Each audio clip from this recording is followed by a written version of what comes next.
You're looking live at the Talladega Superspeedway in Talladega, Alabama. We're here for the second annual DJL Memorial 200. I'm Verne Danielson alongside Gunther Blickensderfer from the F1 Series and our good partner Herb Johnson. Herb, why don't you take us through an update on the weather conditions? Alright, right now it's partly cloudy with the temperature at 65 degrees and the track is in and out of shade with the track temperature anywhere between 85 to 90 degrees. Alright, thanks Herb. Drivers are in their trucks getting ready for the command to start engines. Let's take a look at the field here. We got Brandon Lambert going to be driving the Lambert Designs Toyota.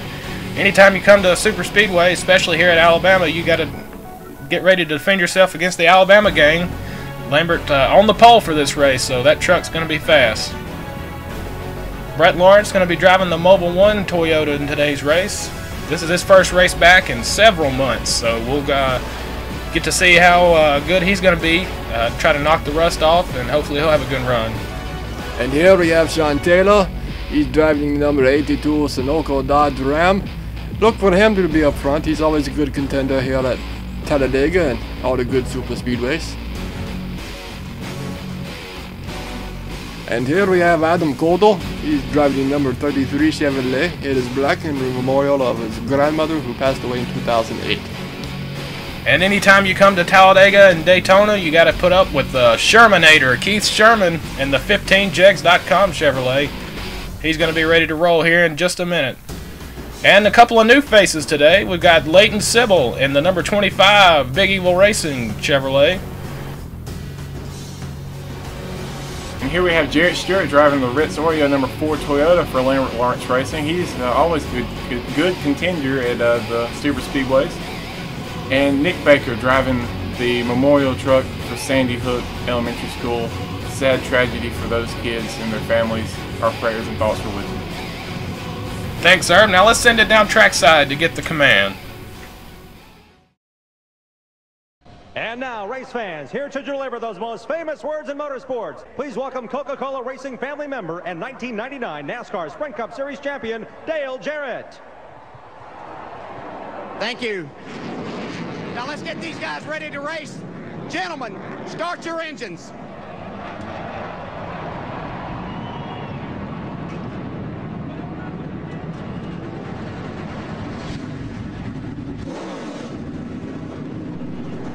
Alright, pace car getting ready to pull off pit road. The drivers making their way out onto the track. We're going to be doing one pace lap only for this race. No points, just a charity event. You guys out here to have fun. The trucks have already been warmed up and ready to go. As they make their way into turn number 1, let's get ready to do the starting grid. Alright, row number 1, we've got Brandon Lambert in the number 5 Brandon Lambert Designs Toyota on the pole. And to his outside is going to be Ryan Williams in the number 20 Ray Bestis Ford. And in row 2 we have Sean Taylor in the number 82 Sunoco Dodge Ram. And to his outside we have Brett Lawrence in the Mobile One Toyota. Row 3, we've got Brian Wallace in the DC Shoes number 10 Chevrolet on the inside. And Dylan Smith in the number 6, bringing up the outside of row number 3. And in row number 4 we have 29 of Connor Babel with Adam Codle hanging back a little bit in the number 33 Chevrolet. Starting 9th in the number 2 5 Gum truck is going to be Jeremy Stanley. And rounding out the top 10 is the number 85 of Matthew Conti. Alright, let's send it down to pit road to Craig Slaw for the pit road report. I'm down here in the 64 pit crew area, and they're talking about how the Alabama boys love to get together, and they love to get together and practice too. Unfortunately, the 64 crew had some early problems in practice with their engine, but it wasn't significant problems. NASCAR did not disqualify them. Back up to y'all. Alright, thanks for the report there, Mr. Smalls. Pace car's pulling off. We're getting ready to get this race underway. Oh, I'm so ready for this. I've never seen a NASCAR race in person, so let's go. And now let's send it over to our own Herb Johnson. Get ready to bring him down for the green flag. Alright, here we go. Gotta come all the way down through the travel, come all the way down to turn 1. Here we go, green, and Brandon Lambert will bring him out to the green. Green flag's out. Looks like they're going to make it safely into turn number 1. Brandon Lambert's going to bring the inside line, a little bit of an advantage there. He's got Sean Taylor pushing him. Here comes Brett Lawrence up with Ryan Williams. He has Dylan Smith up there on the high side. Here we go. They make their way down the back straightaway for the first time. These trucks, the way they're set up, it doesn't take them quite as long to get up to speed as the Cup cars. As we see Brian Wallace, looks like he's going to play the get to the back and wait scenario, so we'll keep an eye on him. It looks like the Highline is coming up very well. Looks like Brendan Lambert and Sean Taylor are on the bottom all by themselves. Got a little bit of help coming up from Commodore Babel behind them, but it looks like Ryan Williams has got the advantage coming through the trial, maybe to the start-finish line here. And I have noticed right here, the back of the field is very spread out. I don't know if everybody's too nervous about racing here. I know we have some new people, and some people haven't raced in a long, long time. But it looks like we have one big pack and then a spread out.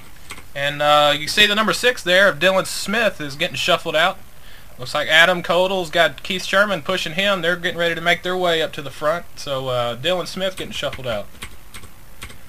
Back up towards the front here, we got Sean Taylor. He's getting a big push from the 29 of Babel.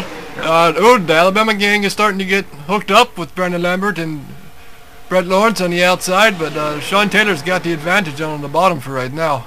Look at this. We're at 3 wide back in the field. You call that right there back there in the back. You call that the Eyes Storm. That's where the big one ends up happening somehow, some way. It will happen today. Yeah, I noticed a while ago going into turn 2, Brett tried to get down to the inside. I think he was trying to fall in line behind Lambert there to get him in a good push, but he ended up putting it's Sean Taylor sliding up the track there. I don't know if that was by design. Lambert. Oh, they're getting a little racy already early here in the race. I don't. Oh, we got 4 wide. What is that car in the apron? Okay. Probably just getting his way to the back, trying to get some clean air or something. Oh, you see a bumping there. They're going super fast right now. Adam Codle pushing Lambert and Lawrence up towards the front, and looks like they got the high side going very well for them right now. Yeah, those two guys are known to stay in line together and work the high line. Their other partner in the Alabama gang, Jarrett Stewart, looks like he's going to be hanging out at the back for the early part of the race. Pulling the old Dale Jarrett. Yeah, his icon Dale Jarrett taught him that strategy very well. He's going to try to keep his nose clean. Alright, we're watching here just a little. We're starting to calm down a little bit. Oh, the 32 slides up. We almost have a big one in there. Oh, we're still 3 wide. He slides. Oh, no, we're back to 2 wide. He's sliding back into the inside line. Looks like we're starting to calm down here as we make our few first laps here. Yeah, they're starting to get the tires worn in now. They usually, everybody tries to get a position towards the front of those first few laps, and after the first few laps settle in, they try to get their rhythm down and usually settle back to 2 wide.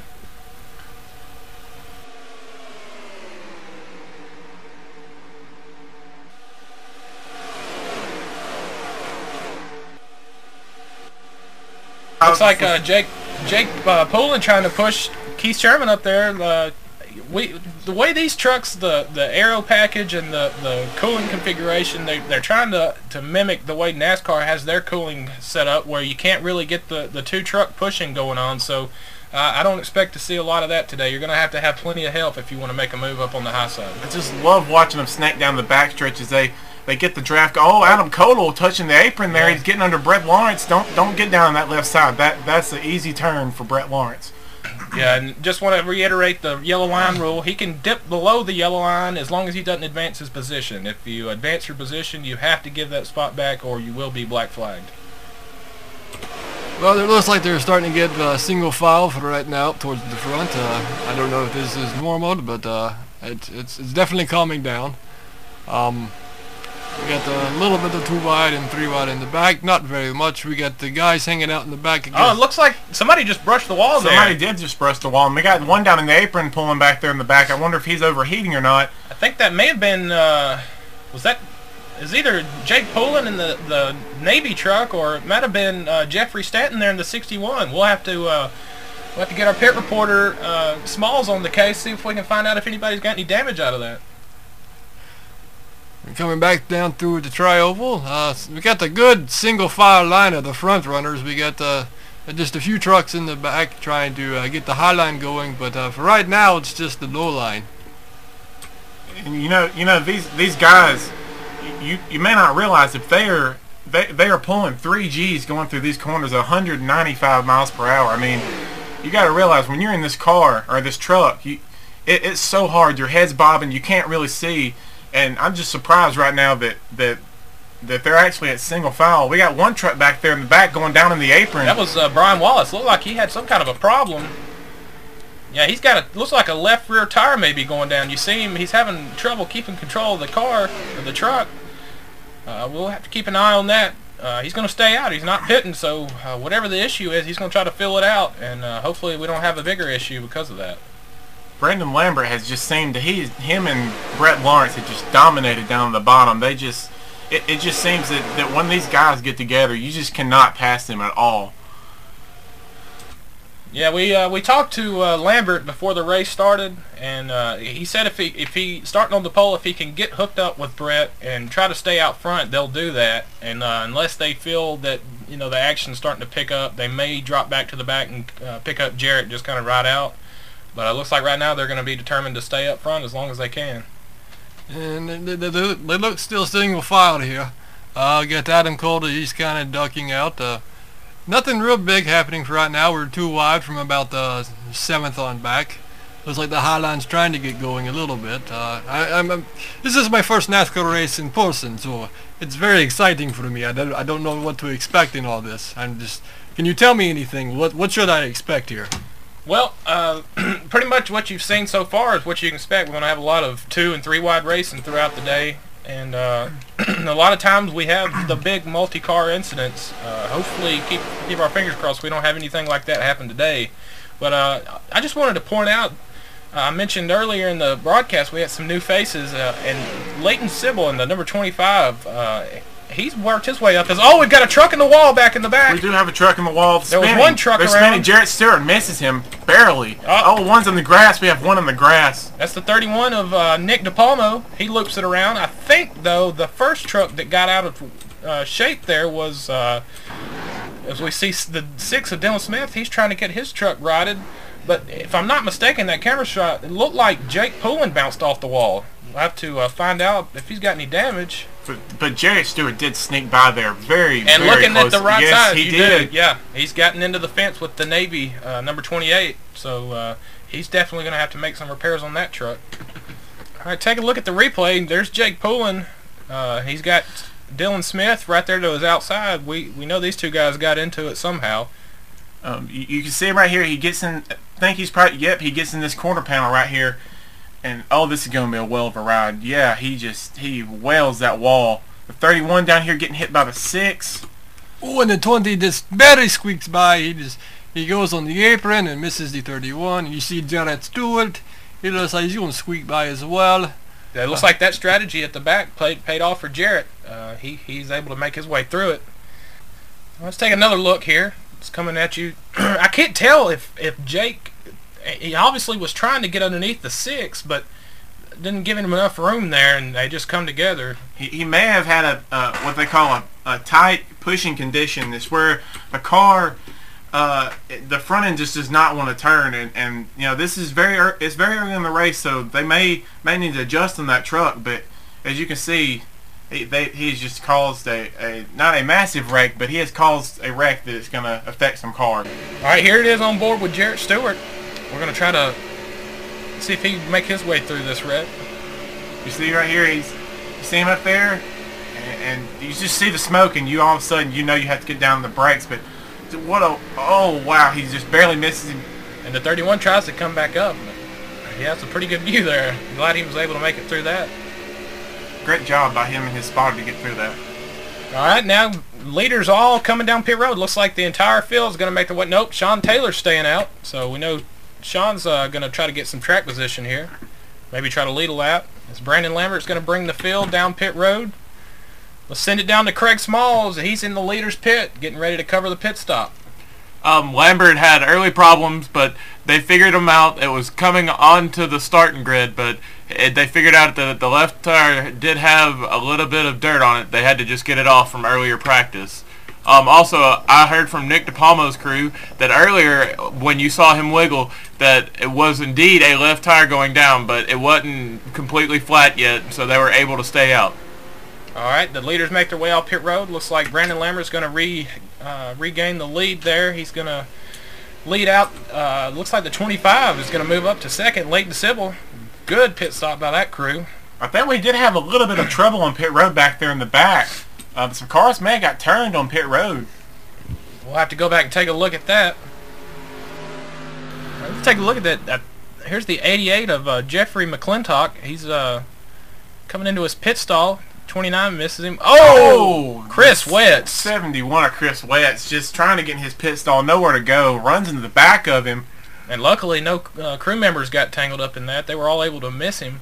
But so Jeffrey McClintock's going to have some kind of damage on the rear end as well as Chris Wetz. Hopefully, he didn't make any damage into the cooling system on the front of that truck. That's going to be something to keep up with the rest of the race.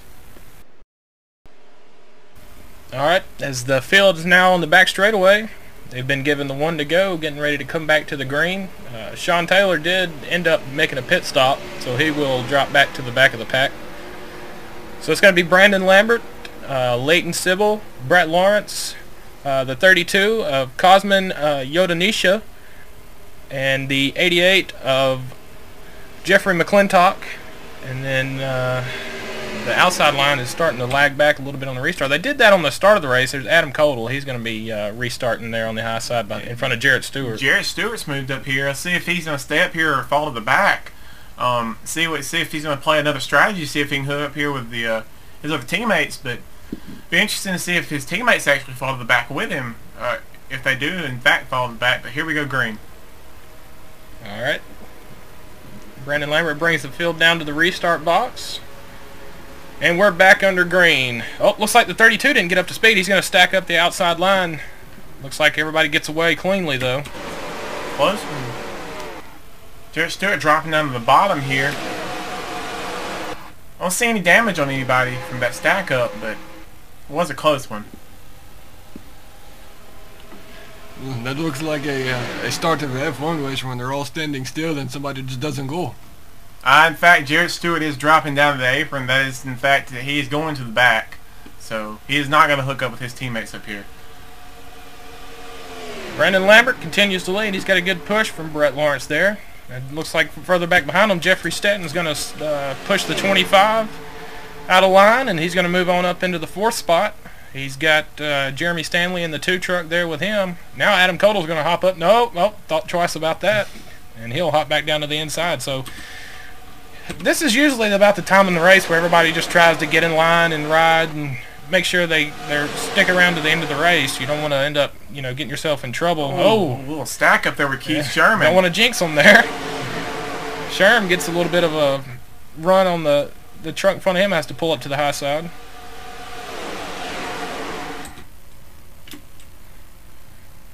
Codell, we haven't talked much about Adam Codell, but he's stayed up in the top 10. Top 5 mostly today. He's doing a good job. Let's watch, see what he can do today.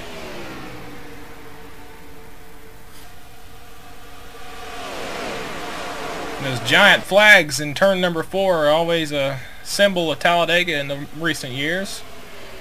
Now we've got the top 5, all single file on the inside, and then further back they're 2 wide. A lot of guys, like I said, just trying to settle in and ride to keep their engines cool and stay out of trouble. Yeah, you don't want to waste everything you have right now. You want to wait till the end when you have the best opportunity to win.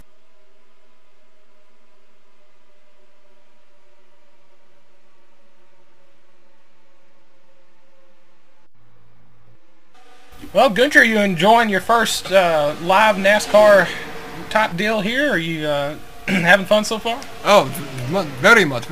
I'm highly enjoying this race. It's a little more side by side than what I'm usually seeing. Yeah, I was going to say, I'm not sure if you're used to all this side by side, pack racing in F1. I'm sure that they have their share of passing, but not quite nothing like this. No, it's not so close in a F1 race.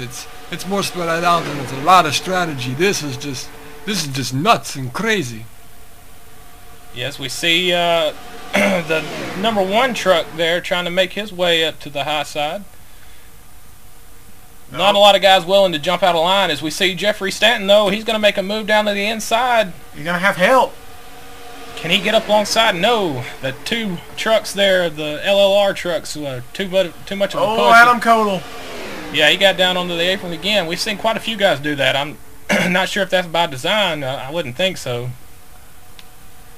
This so far has been a great race, I have to say. It looks like a big choo-choo train coming through the trioval with all the cars they're all locked together, and then they kind of spread out here and there, but it just going to the trioval is like a big train.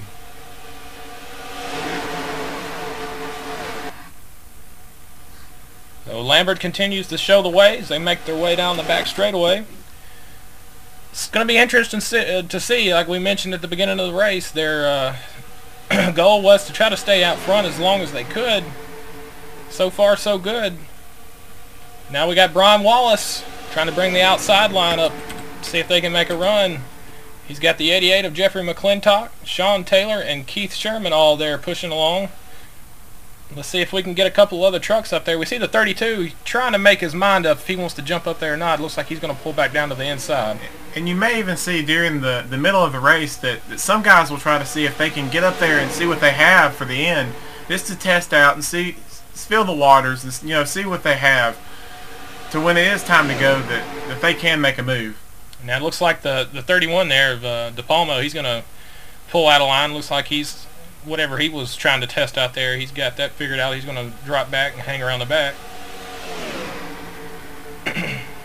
Looks like the 32 is going to do the same thing. He pulled to the high side, getting into that corner, and it looks like he's going to purposely fall back here maybe.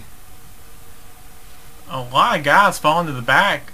I mean, it doesn't need to get too spread out, but you don't want too many guys falling out of the pack and losing that draft. That draft is very, very important. Sean Taylor almost runs into the back of Brian Wallace. I was going to say, it looked like they had a good line starting to form up there with Codal and Wallace and Taylor. That would have been a good line to get going for the high side. Now it looks like Sherm's going to jump up there and try to get in line with them. As we see, now we've got a battle for the lead up here. Looks like Jeffrey Stanton's going to try that inside line once again. He's up alongside Lawrence. Let's see if they're able to make some move. Yep, and now they've kicked them to the high side. Now this is our first big lead race action here. We've got a battle for the lead. Stanton on the inside. He's got help from the 29, Connor Babel. And now they're going to go 3 wide with Codal coming up through the middle. Just great racing here. But these guys can't stay in line too long. They're racers. I mean, they're going to want to get up here and race along. This 3 wide action is just great action right here. It looks like the LLR cars have been kicked out of the lead draft, and let's see if they decide to drop on back to the back. But I was going to say, yeah, it's almost like all at once there. Everybody just said, well, that's enough riding in line. We're going to try to mix it up a little bit and give these fans something to stand up and cheer for. And I do remember early in the broadcast that you did say that Lambert did say in his interview before the race that him and Lawrence would try to go to the back and find Stewart, right in the back for a little while. And I think this is probably what they're doing, is trying to find Stewart back there. This seems like a good strategy. We've seen one wreck today with if somebody got impatient and caused the big one in turn 1, or not the big one, but a small wreck, just a few cars. And now we see that they're getting a little crazy. So I think Lambert and Lawrence have a great strategy of falling back and getting out of this mess of haywire. And now we've got Adam Codal, Brian Wallace trying to make their way up the outside. We've got Connor Babel on the inside line. He's leading the 25 there of Leighton Sybil, and now Sean Taylor with a huge run. Look at the push he's getting from Kenny Sherman in the 15. Man, that was a huge run they had going there. But they left Wallace out on the outside almost by himself. He's got the 2 there and the 88 of McClintock. I think the 33 slowed the 15 and 82 down a lot there. They had such great speed coming down the backstretch, and then going into turn 3, he stayed in line with them, and it really slowed the 82 and 15 up there. Yep. Now they're back to a good. The lines are pretty much even now. Let's see if this high line gets a good run off the corner. They should be able to pull up alongside for the lead here. Codal leading that outside line. And see, now you have to worry about it starting to get a little crazy, getting a little antsy. I rode single file for a while, and they're wanting to race, and you got to watch out for that big one. One person makes a slip, and it's all over for everyone.